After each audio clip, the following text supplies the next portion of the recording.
마음 돌린 사람이 있습니다. 이른바 지금 언론에서는 황영철의 25시 이런 제목의 기사도 나오고 있습니다. 바른정당 소속이었다 집단 탈당 대열에 동참했다가 25시 만에 마음을 고쳐먹은 황영철 의원이 있습니다. 오늘 탈당을 번복하는 기자회견을 했는데 먼저 들어보시고 얘기를 이어가 보도록 하겠습니다.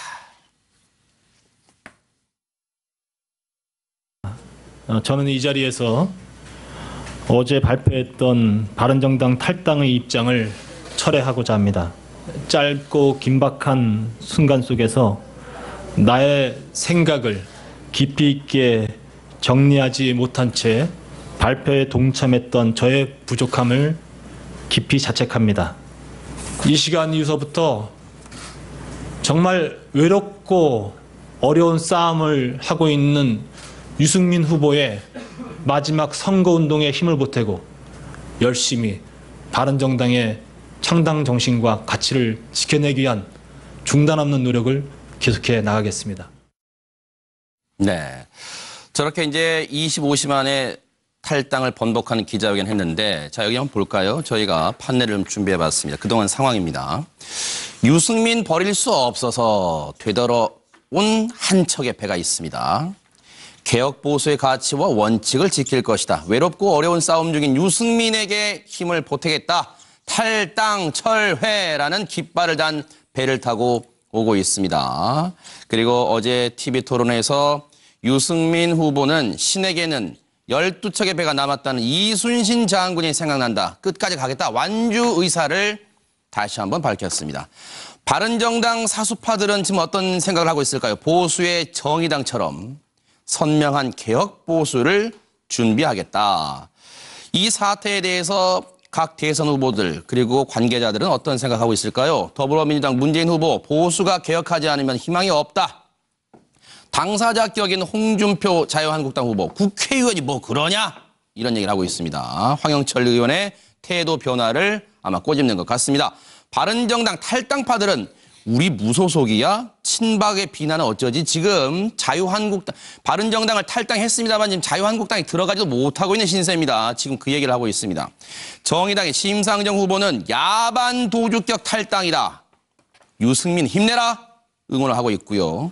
바른정당이 놀이터냐? 지금 SNS 상에서 바른정당 지지하는 분들은 이 탈당한 사람들 그리고 탈당했다가 돌아온 황영철 의원을 등을 겨냥해서 바른정당이 놀이터냐? 이렇게 얘기를 하고 있답니다. 자, 이 여기에 대해서 지금 홍준표 후보는 좀 김이 샜나 봅니다. 일단 홍준표 후보 얘기를 들어보고 다시 한번 얘기도 이어가 보도록 할 텐데 홍준표 후보 얘기와 유승민 후보 얘기를 같이 한번 이어서 들어보도록 하겠습니다. 오전에 황영철 의원이 바른정당 맞습니다. 죄송합니다. 아니 국회의원이 뭐 그래? 모든 의원님들이 다 어떤 가치와 현실 사이에 다들 고민이 많으시죠. 고민하신 결과라고 생각하고 저희들은 정말 보수 바꾸겠다는 신념이 확고하니까 같이 개혁 보수 길로 동참해 주셔서 고맙게 생각합니다. 네, 지금 바른정당을 탈당한 의원은 어제 탈당한 의원은 13명입니다만 이른바 선도 탈당해가지고 지금 자유한국당에 들어간 이은재 의원까지 하면 지금 14명이 탈당을 한 셈이죠.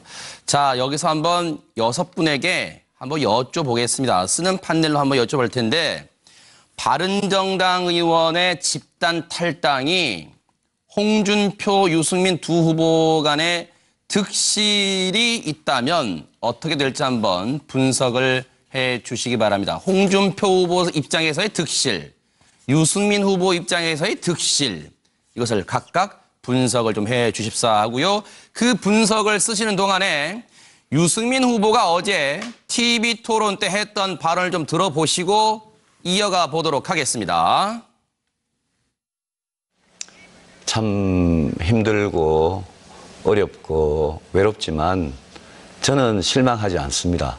제가 힘든 것보다는 우리 많은 국민들께서 정말 힘들고 팍팍한 하루하루를 살아가시고 그분들을 위해서 제가 늘 매일매일 제 자신에게 묻는 나는 우리는 왜 정치하는가?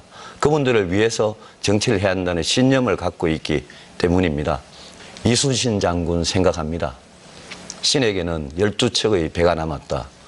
저는 많은 국민들께서 지켜보고 계시고 국민들께서 손을 잡아주시면 제가 이 개혁 보수의 길을 계속 가보고 싶습니다. 꼭 좀 부탁드립니다. 네, 이순신 장군의 말도 인용을 했습니다. 자, 그러면 이 발언을 듣는 동안 6분들이 이제 각자 쓰셨는데, 먼저요, 일단은 이 캠프 측 인사분들은 저희가 기호순으로 좀 발언을 듣는 걸로 여러분께 미리 말씀을 좀 드리겠습니다. 자, 그러면 일단 더불어민주당 문재인 후보 측을 대표해서 나오신 박용진 대변인의 얘기를 먼저 들어보도록 하겠습니다. 득실을 한번 분석해 주실까요? 원래 이런 일은 당사자들부터 듣는 게 제 순서일 것 같습니다만 네네. 먼저 하라고 하시니까 네네. 말씀을 드리면 제가 볼 때는 홍준표 후보는 대략 난감 상황인 것 같아요. 그리고 유승민 후보는 일단 민망인데요. 네. 이 두 분의 상황을 보면 홍준표 후보 같은 경우는 뭐 되게 많이 얻은 것 같습니다만 어쨌든 자기 당에서 엄청나게 이거는 이제 썩은 정당이라고 하고 나간 양반들이 다시 돌아오는 이 상황에 대해서 웃기도 뭐하고 울기도 뭐하고 그리고 게다가 또 한 명은 온다더니 다시 돌아가고 뭐 이런 국민들이 볼 때는 참 어이없는 상황이 벌어지고 있는데 그 사람들을 환영하기도 뭐하고 내치기도 뭐한 아주 묘한 난감한 상황이잖아요. 그 상황이 일단 있는 것 같고요. 네네. 우리 유승민 의원 기세 좋게 100일 전에는 무릎 꿇고 새로운 보수의 길을 가겠다고 했었는데 그분들 중에 한 절반 정도가 벌써 지금 탈영병이 돼가지고 가버리셨으니 실제로는요. 지금은 내가 좀 피해자인 것 같다라고 얘기하시는 것 같습니다만 홍준표 후보가 했던 말도 뼈아프게 들으실 필요는 있을 것 같아요. 유승민 후보도. 그러니까 덕이 있으면 그리고 더 정치력이 있었으면 이렇게까지 일이 큰 소리가 나게 일이 벌어지진 않았을 것 같은데 그런 면에서 유승민 후보도 정치력 리더십의 어떤 문제점에 대해서 지적받아도 할 말이 없는 상황이 된 게 아닐까. 그러나 당장의 계산에서는요. 또 양쪽 다 얻은 게 있는 양득의 어떤 상황인 것도 같아요. 왜냐하면 홍준표 후보는 실질적으로 국회의원 몇 명을 얻었고 보수의 결집을 얻었다 이렇게 평가할 수도 있기 때문에 그렇고요. 유승민 후보 같은 경우는요. 제가 어제도 말씀드렸습니다만 쭉정이는 가라. 알곡만 남고 쭉정이는 가라. 지금 그런 분들도 계시더라고요. 바른정당이에요. 그런 의미에서 양쪽 다 잃은 것도 있고 얻은 것도 있는 상황이라는 건 분명한 것 같습니다. 네. 자, 자유한국당 홍준표 후보 캠프를 대표해서 나오신 이성헌 본부장의 분석도 좀 들어보도록 하겠습니다. 해주시죠. 네. 저는 이번 바른정당의 14분의 국회의원이 탈당해서 나온 것에 대해서는 보수 세력이 재결집할 수 있는 좋은 계기를 만들었다고 생각합니다. 네. 그래서 홍준표 후보가 이제 명실상부하게 보수 세력의 중심으로 집권할 수 있는 그런 계기를 만드는데 역할을 했다 이렇게 생각을 하고요. 사실은 뭐 야당에서 지금 다른 당에서야 뭐 사돈 남말하듯이 이렇게 얘기할 수 있겠습니다만은 실제로 그 당을 뛰쳐나왔던 사람들이 다시 돌아왔다는 것은 어쨌든 저희로서는 상당히 의미 있다고 생각합니다. 그런데 실제로 돌아왔다 하더라도 저희 당에서는 입당할 때는 절차가 있습니다. 그 윤리위원회에서 심사를 해서 네. 그 심사에 통과가 돼야만 다시 재입당이 허용되게 돼 있습니다. 네. 그런 의미에서 황영철 의원 같은 경우는 제가 보기에는 좀 눈치가 빠른 분인 것 같은데 본인이 재입당 심사에서 탈락할 걸 미리 알고 제가 보기엔 아마 입장을 바꾼 것이 아닌가 생각이 드는데 네. 저는 젊은 의원으로서 이렇게 하루 사이에 이 당 저 당 이렇게 왔다 갔다 하려고 하는 모습을 보였던 것이 참 안타깝게 생각합니다. 네. 그리고 유승민 후보 같은 경우는 이제 본인이 그동안에 나와서 뭐 여러 가지 개혁을 얘기했습니다만은 사실상 개혁이라는 게 자기 개인적으로 가지고 있는 신념만 가지고 되는 게 아닙니다. 우리나라의 정당 정치상에서 제대로 된 당도 갖지 못한 상태에서 본인의 의지만 가지고 하겠다는 것은 그야말로 사상무각에 불과한 것이기 때문에 지금 오히려 보수 세력 결집을 해쳐서 결국은 좌파 정권에게 정권을 넘겨주는 이런 촉매 역할을 하는 것은 저는 유승민 후보가 다시 한번 냉정히 돌아다보고 자기 반성을 하고 네. 그리고 보수 세력의 결집을 위해서 결단을 내는 것이 남아있는 시간 동안에 필요한 것이 아닌가 이렇게 생각하고 있습니다. 네. 국민의당 안철수 후보 캠프를 대표해서 나오신 정기남 위원장 말씀을 듣기 전에요. 어제 TV 토론에서 정의당의 심상정 후보가 유승민 후보 응원의 말을 했는데 그 얘기 좀 들어보시고 이어가 보도록 하겠습니다. 우리 유승민 후보님 가슴 아프시겠지만은 오늘 그 바른정당 의원들이 자기 당 후보가 지지율이 낮다고 해서 버리고 도주했어요. 그러니까 집에 불 지르고 야반 도주한 격인데, 예? 저는 정치 철새 얘기는 많이 들어봤지만은 이런 식으로 경우가 없는 정치 행태는 정말 그 기가 막힙니다. 제가 다 분했어요. 예? 그래서 이분들한테 진짜 말씀드리고 싶어요. 그렇게 살지 마시라. 정계 은퇴하시라. 우리 유승민 후보님 힘내시라. 이런 말씀 드리고 싶습니다. 네, 급기야 다른 당의 대선 후보가 유승민 후보를 응원하는 지경까지 이르렀는데, 자, 정기남 위원장의 얘기를 좀 들어보도록 하겠습니다. 네, 저는 초홍, 말유, 또 말란 이렇게 지금 썼는데요. 이게 무슨 말입니까, 이게? 그 초반에는 아마 홍준표 후보에게 득이 좀 많은 것처럼 보일 것이다. 그러나 결국은 마지막에 가면 유승민 후보의 어떤 입장이 더 득이 더 많지 않겠느냐. 그러나 궁극적으로는 또 그게 안철수 후보에게 득이 될 것으로 본다. 아전인수 진짜 아전인수. 네. 그게 무슨 의미냐면요. 네. 홍준표 후보는 어쨌든 그 보수 세력의 결집, 이런 어떤 측면에서는 효과를 본 건 사실입니다. 득이 있는 건 사실이죠. 그러나 역시 또, 내가 대통령 되면, 박근혜가 무죄가 된다라고 얘기하는 이른바 막말 어떤 수준에 가까운 그런 분에게 이를테면 이 탈당파들이 정치적 어떤 이해관계 때문에 다시 돌아간 것들이 우리 정치를 좀 이 퇴행으로 만들고 막장 드라마로 만드는 것이 아니냐라는 측면에서 보수 세력에 대한 어떤 혐오 또 어떤 실망 이런 것들이 굉장히 확산될 수 있다는 측면에서는 아마 실이 될 것이다. 그리고 유승민 후보는 어쨌든 그 새로운 어떤 보수의 가치를 끝까지 지켜내겠다라고 하는 측면에서는 일정 부분 득이라는 측면이 있겠지만 여전히 또 실을 본다면 어쨌든 따뜻한 보수 또 정의로운 어떤 보수를 지향했음에도 불구하고 어떤 막장 드라마의 한 축이 돼버리면서 네. 결국은 어떤 그 이후에 어떤 중심 인물로 서기에는 좀 어려워진 것 아니냐. 네. 그러면서 우리 국민 유권자들은 결국은 패권 진보 또는 불량 보수 여기에 어떤 염증을 갖게 되면서 결국은 합리적 개혁 세력의 중심이 되고 있는 중도 정당의 안철수 후보에 대한 관심이 높아질 수밖에 없는 상황이 됐다. 이렇게 말씀드리고 싶습니다. 역시 기승전 안철수 후보로 또 귀결이 됩니다. 자, 우리 이 실장님 얘기 분석 좀 들어볼까요? 네. 네, 지금 저 홍준표 후보 같은 경우는 사실상 이 선거 이후에 자신의 계파가 없지 않습니까? 근데 이제 선거 이후를 보면 거의 아직도 자유한국당은 어쨌든 친박계들이 굉장히 많은 어떤 영향력을 행사하고 있고 지금도 당장 보여지는 게 이 바른정당 의원들이 들어간다고 했을 때 서청원 의원을 비롯해서 친박계 의원들이 딱 반발을 하니까 일단 무소속 상태로 어정쩡한 상태가 되어버리지 않았습니까? 그러니까 사실 천군만마를 얻었다라고 해야지 뭐 득표율도 이렇게 좀 올라갈 텐데, 선거 이후에 자신을 좀 이렇게 옹립해 줄 수 있는 그런 의원들은 생겨났을지 몰라도 이런 어정쩡한 상태, 친박계는 반발하고 같이 온 의원들은 그냥 무소속 상태로 또 선거 유세를 할 수 있을까요? 자기 지역구에 또 조직을 동원해서 홍준표 후보를 도와줄 수 있을까요? 참 어정쩡한 그런 상태가 됐다. 그래서 득표율은 실질적으로 도움이 크게 될 수 있을지는 아직은 미지수다라고 여겨지고요. 네. 유승민 의원 같은 경우 역시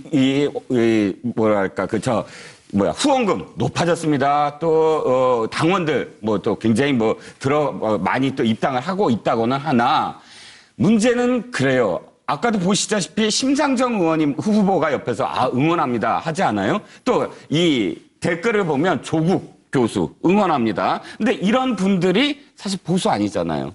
응원하는 분들 이렇게 몇몇을 보면 사실 진보에서 응원을 해요. 응원은 진보에서 하는데 이분들은 투표는 딴 데로 하잖아요. 그러니까 응원을 받더라도 그 응원이 득표율로 연결되는 그런 이 세력은 아니다. 그래서 양쪽 다 득표율에 그렇게 도움이 될 것 같지는 않다. 네. 공교롭게도 어제 이 바른정당 의원들이 집단 탈당을 선언했을 때가 이 바른정당이 창당한 지 99일째 되는 날이었고 오늘은 5월 3일 오늘은 바른정당 창당 100일째를 맞습니다. 참 얄궂은 운명이라고 할까요? 그런데 박 교수님의 분석도 한번 살펴보도록 하겠습니다. 그걸 언제 세보셨습니까? 네. 제가 세다가 들어왔습니다. 네. 그러시구나. 예. 네. 오늘이 다 100일이 됩니다. 네네. 자, 질문의 요지가 바른정당의 집단 탈당에서 홍준표, 유승민 두 후보의 득실을 물으셨는데 네. 이거는 좀 셈법이 복잡합니다. 아하. 꼼꼼하게 따져봐야 됩니다. 그럴까요? 일방적으로 뭐 유리하다 불리하다를 얘기해서는 안 되는 아하, 건데 네. 왜냐하면 국민들은 진짜 바보가 아니기 때문에. 네. 자, 유승민 후보 일단 지금 홍준표 후보도 먼저 하겠습니다. 1번이니까. 기억에서 앞이니까. 홍준표 네. 후보의 득은 네. 새가 붙었죠. 입당은 안 됐습니다만 지지를 선언했으니까. 끝으로 드러난 모습은 새가 붙은 겁니다. 실은 뭘까요? 그 새를 얻는 동시에 친박 인사들이 부상을 했어요. 갑자기 뭐 나간다는 둥, 안 된다는 둥, 서청원 의원 등등이 왔습니다. 국민들이 볼 때 깜짝 놀란 거예요. 아니 홍준표 후보가 와가지고 친박을 정리한다는데 저분 정리 아직 안 된 거야? 뒤에 숨어 있었네? 이거 엄청나게 잃어버린 겁니다. 득실이 다르죠. 네. 유승민 후보는 득은 명분을 얻었습니다. 보수의 계획을 찾게 가는 겁니다. 가더라도 가는 겁니다. 울더라도 피가 나더라도 그렇게 해서 무너진 보수를 다시 세우려고 하는 그 의지는 엄청난 명분을 얻은 것이고 설사 대선에서 참패하더라도 대선 이후에 국민 앞에 할 말이 있는 겁니다. 표를 달라고 명분을 얻었고 실은 그 대신에 새를 잃어버렸죠. 자, 그러면 이 다냐? 국민들이 이 두 모습을 어떻게 볼까요? 야, 잘한다. 드디어 보수가 결집안에 박수 짝짝짝 그럴까요?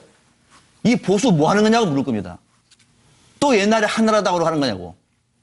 그러면은 그동안에 관망하고 있던 합리적인 보수 세력은 이 양쪽을 다 거부할 수가 있어요. 정말로 이거는 구태 정치다. 네. 앞서 정의남 위원님 말씀하신 것처럼 오히려 이것은 구태 정치를 청산하고자 했던 안철수 후보한테 유리할 수가 있는 거예요. 상당 부분 그런 기회가 있는 겁니다. 그래서 앞으로 한 일주일 남아 있는데 이 새가 어떻게 될지는 끝으로 드러난 모습은 양쪽이 유리하다 따질 것이 아니라 네. 어쩌면은 명분과 신뢰를 양쪽이 다 이룰 수가 있고 그나마 유승민 후보는 상당 부분 명분만큼은 챙길 수가 있다. 네, 이런 생각을 하게 됩니다. 네네. 네네. 자, 들어주시죠. 네, 한마디 하시겠답니다. 네. 네. 저는 이제 들어주시죠. 네. 예, 이렇게. 네. 저는 우리 박상병 네, 교수님, 요걸 잠깐 치워드릴게요. 교수님 네, 네. 여기 꽂아주시죠. 이런 분석은 너무 좀 객관적인 사실을 호도하는 얘기라고 생각합니다. 어떤 면에서요? 네, 말씀하시죠. 우선 지금 보수 세력이 결집하고 있는 것은 홍준표 후보의 지지율의 상승을 보게 되면 제가 보기에 딱 눈에 들어오는 겁니다. 그런데 지금 분석하실 때 마치 그것이 전혀 그러니까 세력 결집에 도움이 안 되는 것처럼 이렇게 보시는 거는 제가 보기에 균형 잡힌 그런 그러니까 분석으로 보기 어려운 상황이 돼 있고요. 그리고 실제로 나중에 보면 알겠습니다만은 유승민 후보 가지고 있는 당 지지세라는 것이 제가 보기에 불과 5% 미만에 있습니다. 그렇기 때문에 그렇게 돼서 제대로 된 원내 교섭단체도 구성하지 못하면 제가 보기에 아무리 일을 하고 싶어도 제대로 된 정당으로 시작할 수가 없는 것이 우리의 현실입니다. 그런데 그런 부분을 전혀 고려하지 않고 일방적으로 말씀하시는 거는 저는 굉장히 좀 잘못된 분석이다 하는 말씀을 하고 싶고 네. 제가 보수 세력이 결집했다는 것을 보여줄 수 있는 여러 가지 예가 있습니다. 지금 어제 토론 끝나고 나서 구글 트렌드 상에서 그러니까 빅데이터 분석한 걸 보게 되면 홍준표 후보가 28로 나왔고 문재인 후보가 23이 나왔습니다. 그리고 안철수 후보가 13이 나왔거든요.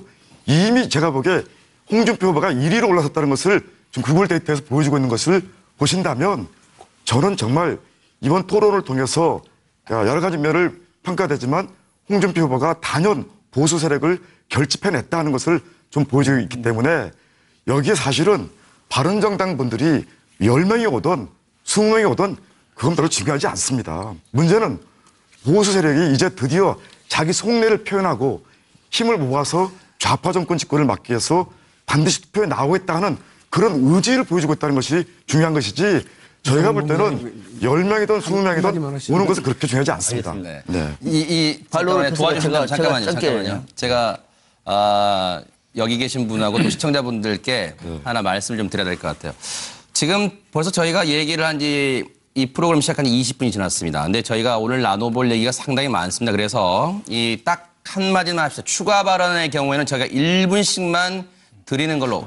이성원 본부장님이 이미 해버렸기 때문에 이제 그 영향 안 받겠습니다. 앞으로 딱 한마디만 하실 분들은 1분의 발언권만 드리겠다는 말씀 좀 드리겠습니다. 저희가 오늘 얘기 나눠볼 게 상당히 많습니다. 자, 박 교수님의 1분 얘기 들어보겠습니다. 네, 이성은 본부장님이 바로 옆에서 팩트가 아니라고 말씀하시니까 그냥 지나가면 이건 안 되잖아요. 네. 자, 두 가지만 말씀드리겠습니다.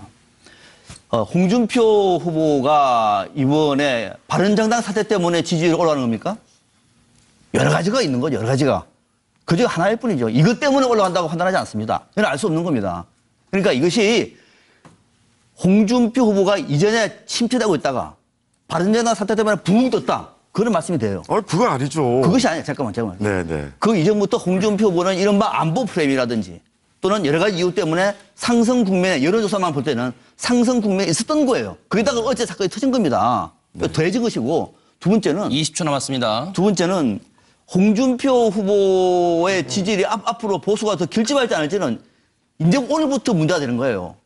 앞으로 일주일 동안은 알 수가 없는 겁니다. 저는 길집하지 않으리라고 봐요. 그럼 이성원 본부장님은 길집하려고 보잖아요. 그건 소리 전망이지 그걸 팩트가 아니라고 말씀하시면 안 되는 거죠. 알겠습니다. 1분 시간 지켜주셔서 감사드리고요. 정기남 위원장님도 1분 내에서 발언을 좀 해주시고. 저는 아직 숟가락도 못 떴습니다. 그러니까 숟가락에 안 드신 분이 있기 때문에 일단 좀 1분 발언 시간만 지켜주시기 바랍니다. 홍준표 후보와 탈당파의 어떤 그 이 결합, 이건 그 야합이죠. 이게 박근혜당을 부활시키는 거거든요. 탄핵 이전으로 돌아가자는 겁니다. 이것이 일시적인 보수층의 결집이라고 하는 현상은 분명히 뭐 부인할 수 없겠지만 궁극적으로 탄핵에 찬성했던 80%의 국민 정서와 정확하게 대치되게 돼 있고 퇴행 정치에 대한 국민적 반감은 고조될 수밖에 없다. 궁극적으로 일시적인 보수의 결집으로 보이지만 궁극적으로 퇴행 보수, 막장 보수에 대한 국민적 심판이 저는 있을 거라고 하는 전망을 내놓는 것입니다. 그 어떤 네네. 분석에 대한 여러 가지 평가의 하나인 거죠. 네. 알겠습니다. 시간 지켜주셔서 감사드리고요. 이제 원래 기본 발언을 하기 위해서 자신의 순서까지 엄청나게 기다리신 서 소장님 얘기를 좀 들어보도록 하겠습니다. 네네. 네, 첫 번째 질문 건너뛰나 했습니다. 네네. 대선이 막바지에 다다르니까 각 캠프 후보별 치열한 각축 때문에 그런데요. 저는 뭐 한마디로 말해서 보수는 가겠지만 중도가 채울인입니다. 그래서 아마 그 바른정당의 그 14분의 의원들이 순차적으로 탈당해서 홍준표 자유한국당에 갔지만 그 부분에서 홍준표 후보는 보수의 적자에 대한 것은 이미지를 가져온 것 같아요. 하지만 또 제가 볼 때 유승민 후보 또한 중도층 내에서 합리적인 분들이 유승민 후보의 그 바른정당의 당원 가입수가 늘어난다든가 후원금이 10배 이상 늘어난 거 보면 중도가 채우고 있다. 즉 밴드웨건 효과라 그래서 되는 사람 밀어주자고 하는 보수층 내의 그 중심 논쟁은 홍준표 후보가 이겼을지 몰라도 중도층의 동정표, 여론적 지지 그거는 언더독 효과로 유승민 후보가 채워서 유승민 후보는 크게 손해본 것 같지는 않다는 생각이 들고 다만 저는 안철수 후보가 보수도 뺏기고 중도도 뺏기고 그래서 홍준표 유승민이라고 하는 보수 싸움에 안철수 후보가 오히려 등이 터진 게 아닌가라는 생각이 들어서 안철수 후보가 이것을 어떻게 지킬지에 대해서 다음 수를 한번 지켜봐야 되겠다는 생각이 듭니다. 네. 여러분들께 좀 협조 요청을 좀 드린다면 발언을 좀 이렇게 밀도 있게 한 1분 30초 정도로만 좀 해주시면 오늘 저희가 많은 얘기를 좀 시청자분들께 선사해 드릴 수 있을 것 같습니다. 자, 두 번째 쓰는 판넬 질문을 좀 드려보고 발언을 들어볼 텐데 애초에는 저희가 황영철 의원의 속내를 들어보려고 했습니다만 그거는 일단 앞서 얘기 중에 녹여졌기 때문에 일단 건너뛰고요. 이 질문 하나 드려볼게요.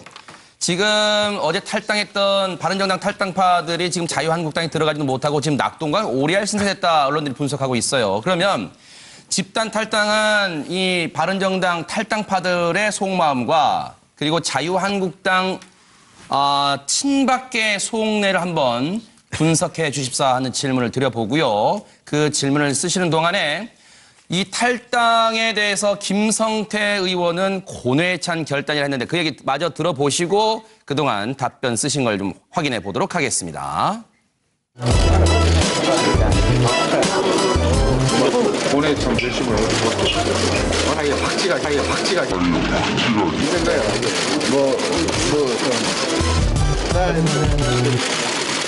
김무성 대표는 어떤?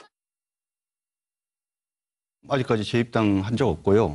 확실한 건 두 가지죠. 하나는 자, 탈당을 했다는 사실. 두 번째는 홍준표 후보를 지지한다는 사실이고요. 재입당은 아직 이루어지지 않았고 또 그분들께서 아직 당에 공식적으로 입당 신청을 한 바도 없습니다. 향후에 그분들 중에 전부가 다 입당 신청을 할지 안 할지 모르겠으나 만에 하나 입당 신청을 전부 하시면 당원과 당규에 따라서 복당을 시킬지 여부에 대해서 결정을 하게 될 것 같습니다. 알겠습니다. 만약에 그분들에 대한 무조건적인 일괄 복당이 이루어지면은 저는 그동안 14년 동안 정들었던 한나라당으로부터 시작됐던 자유한국당을 떠나겠습니다.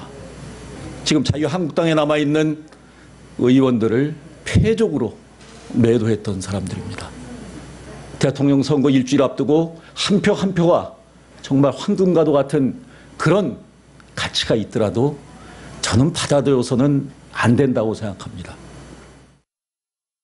자, 이렇게 얘기를 들어보는 동안 쭉 쓰신 분부터. 자, 우리 이 실장님이 먼저 쓰셨어요. 이 실장님. 선입선출법에서 쓰신 분부터 좀 보겠습니다. 자, 들어보겠습니다. 네, 나간 분들 사실 속내가 뭐겠습니까?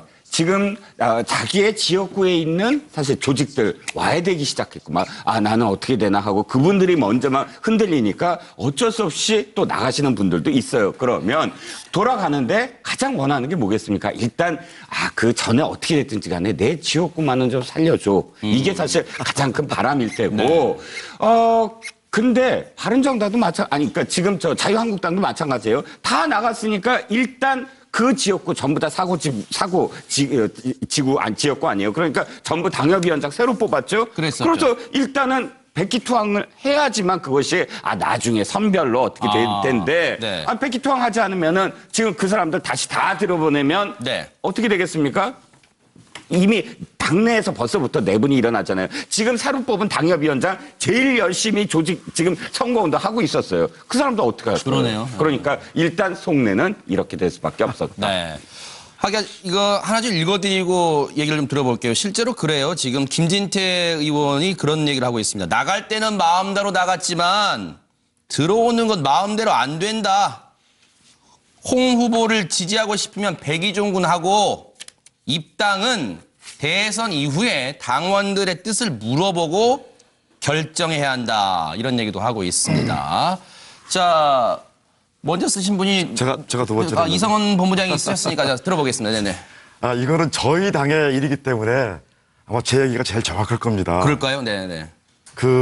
지금 바른정당에서 이쪽으로 넘어오신 14분은 이제 보수 세력이 집권을 해야 된다. 좌파 정권에게 정권을 넘겨주면 안 되지 않겠느냐 하는 그런 의지가 있었기 때문에 그동안에 서로 간에 좀 갈등이 있었지만 이번에 본인들이 실제로 집권 가능한 그러니까 자유한국당으로 다시 돌아온 거죠.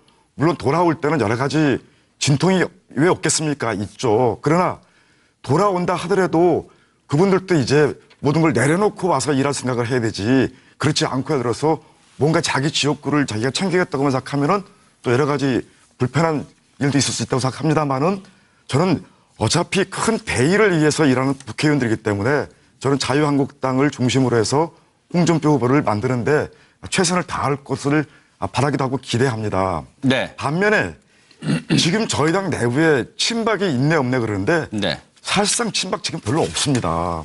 지금 그동안 남아있던 친박이라고는 조원진 의원 탈당해가지고 지금 새누리당 후보로 돼 있습니다. 그리고 지금 앞전에 말했던 서청원 의원이나 이런 분들은 이미 당원권 정지가 된 상태입니다. 네, 정리해볼까요? 그렇기 때문에 실제로 지금 우리 당 내부에서 친박이 어떤 목소리를 낸다, 다시 친박이 회귀한다 하는 이런 분석은 굉장히 사실과 좀 동떨어진 분석이고요. 네.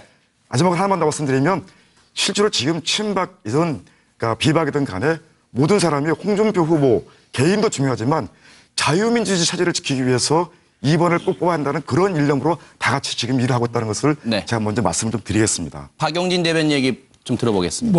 자유한국당 내부 얘기는 잘 모르겠습니다만 자유한국당에 친박이 없다고 그러니까 국민들이 많이 놀라실 것 같아요. 일단 삼성동 자택에 돌아가시던 날 이렇게 쭉 모여서 머리 조아리고 눈물 흘리던 분들 친박계가 아니신가요? 그분들은 어디 가셨는지 잘 모르겠고요. 그리고 김진태, 한성규 이분들은 자타공인 친박인데 그분들 없는 것처럼 얘기하시면 안 된다. 그리고 국민들이 다 알아요. 그러니까 이성원 본부장님의 그 눈물겨운 노력은 제가 알겠는데 이게 차라리 주먹으로 하늘을 가리지 뭐 친박이 가려지겠어요? 그건 이제 사실입니다. 그러니까 그냥 친박이 거기에 우글우글 있는 건 사실이고 반성하지 않는 분들이 얼마나 많은지 다 알고 있어요. 그리고 홍준표 그 후보만 하더라도 헌재 판결에 대해서 나 몰라라 하고 오히려 그걸 비난하고 헐뜯고 있는 분들이 계시고 있는 판이라 자유한국당이 뭐 친박당이 아니다 이 말씀은 제가 볼 때 좀 과한 말씀이신 것 같고 다만 이 보면 그 바른정당 탈당파원들은 참 정말 안 됐어요. 개도구록도 다 잃고 명분도 실리도 하나도 이제 챙기지 못한 채로 저렇게 돼서 참 저분들은 두고두고 국회의원 했다고 하는 게 부끄러운 일이 돼버리겠구나라고 해서 좀 안타까운 느낌이 들고요. 저는 좀 홍준표 후보의 태도도 조금은 정치 신의에는 어긋나는 거다. 그러니까 사나이답게 같이 가자고 그래서 사나이도 아닌 그 박순자 의원까지 같이 다 따라 나섰는데 그래 놓고서는 사내답지 못하게 나오라고 그래놓고 그때는 언제고 이제 와서 그 당이 받아들일 수 없네 있네 이러면서 사람 온갖 망신 다 주면서 단물만 빨아먹는 그런 정치? 저는 뭐 철새 정치도 무섭지만 신이 없는 정치도 문제다 이렇게 생각을 합니다. 네. 남의 당 얘기라서 속 시원하게 좀 얘기했습니다. 저희 당 얘기할 때는 조용히 있을게요. 정기남 위원장 얘기 들어보겠습니다. 네네. 우리 국민들이 그 보수 세력에게 바라는 것은 저는 여러 가지 그 가치가 있겠지만 저는 책임감 또 뭐 헌신, 어떤 무게 있는 처신 뭐 이런 것들을 통해서 정도를 걸어야 우리 어떤 보수 세력에 대한 어떤 그 인정이 가능하다고 생각합니다. 그런 의미에서 이번에 바른정당 이 탈당파들이 보여준 행동은 말 그대로 뭐 좌파 정권의 집권을 막겠다라고 하는 명분을 내세웠지만 실제로는 정치 생명의 연장의 어떤 목적이 있었던 거거든요. 그러나 그 자체가 결국은 명분도 잃고 실리도 잃게 되는 그런 우를 범하는 것 같다. 이런 판단이고요. 네. 두 번째 이 자유한국당 내 이른바 친박 세력. 저는 근본적으로는 지금 이 바른정당 탈당파원들을 사실상 난민 취급하고 있거든요. 입국을 허용할지 말지. 뭐 이걸 지금 기다리라는 거 아닙니까? 이건 오만의 극치다. 이건 이번 그 바른정당 탈당파들이 어떤 명분도 실리도 잃었지만 결국은 자유한국당에 지금 이 보여주고 있는 오만과 독선이라고 하는 것이 결국은 그 박근혜 정부의 그 파탄을 보면서도 또 그런 어떤 아직 그 교훈을 아직 찾지 못하고 있는 건 아닌지 결국은 민심의 역풍을 맞게 될 가능성이 많다. 그리고 보수 정치의 오점으로 아마 기록될 가능성이 저는 높다고 봅니다. 네. 이번에도 서 소장님 마지막에 발언 기회 드리면 서운해하실 것 같으니까 먼저 드릴게요. 박 교수님보다. 자, 서 소장님 하세요. 네네. 저도 뭐 좋은 소리 안 나올 것 같으니까 먼저 다 들으신 다음에 하셨는데 부처님 오신 날이니까 그 불교 용어로 어렵지 않은 쉬운 얘기를 하겠습니다. 연불보다 제밥에 눈이 없던 얘기가 있습니다. 연불이 대통령 선거이고 제밥이 각계 당리당량의 이권일 텐데 바른정당의 탈당파들은 딴 거보다 마른 대통령 선거를 위해서 보수의 결집이자면 사실상 자기 배지 지키러 간 거죠. 그게 솔직한 표현인 것 같고 자유한국당의 친박계 의원들도 아니 홍준표 후보가 지게작대기도 필요할 때가 지금 대선 선거철 아닙니까? 그럼에도 불구하고 그걸 검열하고 전 단계가 있다는 문턱을 높인 거 보면 이분들도 또한 현재 자유한국당 내에 친박이 다수를 점하고 있기 때문에 비박이 들어와서 이 다수 분열 구조가 깨져서 혹시나 당의 주도권을 놓칠까 싶어서 당권이라고 제밥에 더 관심 있는 거 아닌가. 그렇기 때문에 보수가 이번에 정말로 대선에 모든 것을 다 걸고 국민들에게 안보를 지키겠다고 하는 말이 정말 진심인지에 대해서 상당히 회의가 드는 지점이 아닌가 생각이 듭니다. 네. 제가 좀 딱 한마디 하실래요? 1분 드릴게요. 아니, 지금 말씀하신 두 분이 너무 당의 절차를 모르시는 것 같아요. 그러니까 뭐 국민의당은 40석밖에 안 되니까 그럴 수도 있겠습니다만은 실제로 당에서 탈당한 사람이 다시 입당하려고 그러면 저희 당에서는 윤리위원회에서 심의를 통해 가지고 결정한 후에 들어오게 돼 있습니다. 그래서 아무리 급하다 하더라도 바로 그런 절차를 밟기 때문에 지금 시간이 걸리는 것인데 이거를 마치 무슨 오만의 극친이 이렇게 말씀하시는 거는 정말 너무 흠잡고 싶어서 제가 얘기하는 것으로 저는 생각이 들고 네. 자유한국당 내부에서 친박이 우글우글 한다고 그렇게 표현하셨는데 저는 정말 이런 방송에서 그런 얘기를 하시는 것이 적절한지 모르겠는데 그러면 노무현 대통령 자살하고 나서 그 노무현 대통령 따르시는 분들 지금 어떻게 하고 있습니까? 저는 제가 보기에 그런 표현 쓰면 안 됩니다. 안 되는 거고 지금 적어도 자유한국당은 10초 남았습니다. 자기들가 개혁을 하기 위해서 당면까지 바꿔가면서 새롭게 만들고 지금 홍준표 후보가 나와 있는 겁니다. 그런 당에 대해서 이렇게 험담하고 예를 들어서 뒤집어 씌우게 것은 제가 보기에 과연 그런 분들이 적폐청산을 말할 수 있는지 저는 정말 너무나 구태를 보는 것 같습니다. 1분 감사드리고요. 박용진 대변인도 딱 한마디 하겠다고 하니까 1분 드릴게요. 아니, 저는 팩트만 얘기할게요. 그 친박이 없다고 얘기하신가 제가 친박 몇 분 말씀드렸잖아요. 그리고 그분들 말고도 많아요. 지금 원내대표도 정우택 원내대표도 지금 뭐 사실상 친박이 아닙니다. 친박이 아니에요. 아니 친박 어디 인증서 누가 내요? 국민들이 올 때 친박이면 친박이죠. 그러니까 그게 말이 안 되는 거죠. 남 얘기할 땐 들으셔야 친박 소리 안 들으세요? 그리고 저희 당에 친노 없다고 얘기 안 했어요. 저희 당에 친노 많아요. 친노도 많고 친문도 많아요. 우글우글해요. 그러나 말씀하신 것처럼 당명 바꿨다고 그래가지고 당명 바꿨다고 그래서 뭐 당이 달라져요? 사람 그대로인데?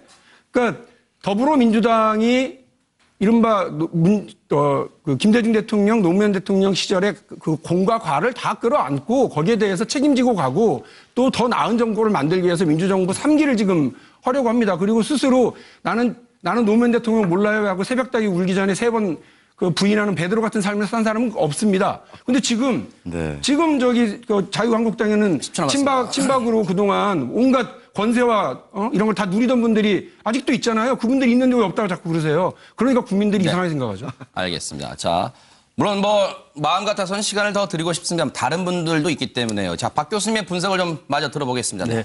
네. 정치 이제 각 정당에서 캠프에 계신 분들은 좀 민감하겠죠. 이런 이슈들이. 그런데 이제 우리 평론을 하는 사람들은 그분들의 입장대로만 해석을 못 하는 겁니다. 왜냐면은 제가 볼 때는 국민들은 정치인들이 원하는 대로 해석하는 걸 별로 좋아하지 않아요. 왜냐하면 그것은 아전인수격의 해석이 많거든요. 자, 지금 양쪽의 입장은 이렇게 봅니다. 바른정당 탈당파 정말 안 하느니 못했죠. 난민 심세입니다. 난민들 제일 좋아하는 게 뭘까요? 저희도 좀 받아주세요.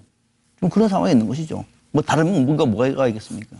자유한국당의 친박계들은 아니 나갈 때는 언제고 그냥 들어온다고 그냥 안 돼. 라고 하는 생각을 가지고 있는 거예요. 오히려 이 상황에서 완전히 역진이 돼버린 거죠. 그래서 차라리 바른정당 탈당파는 안 하느니 못한 그런 아주 어려운 상황이 되고 말았다. 난민 신세다. 저는 이런 생각을 하고 있습니다. 네. 자, 이렇게 이 바른정당 탈당 관련 얘기를 좀 해봤습니다.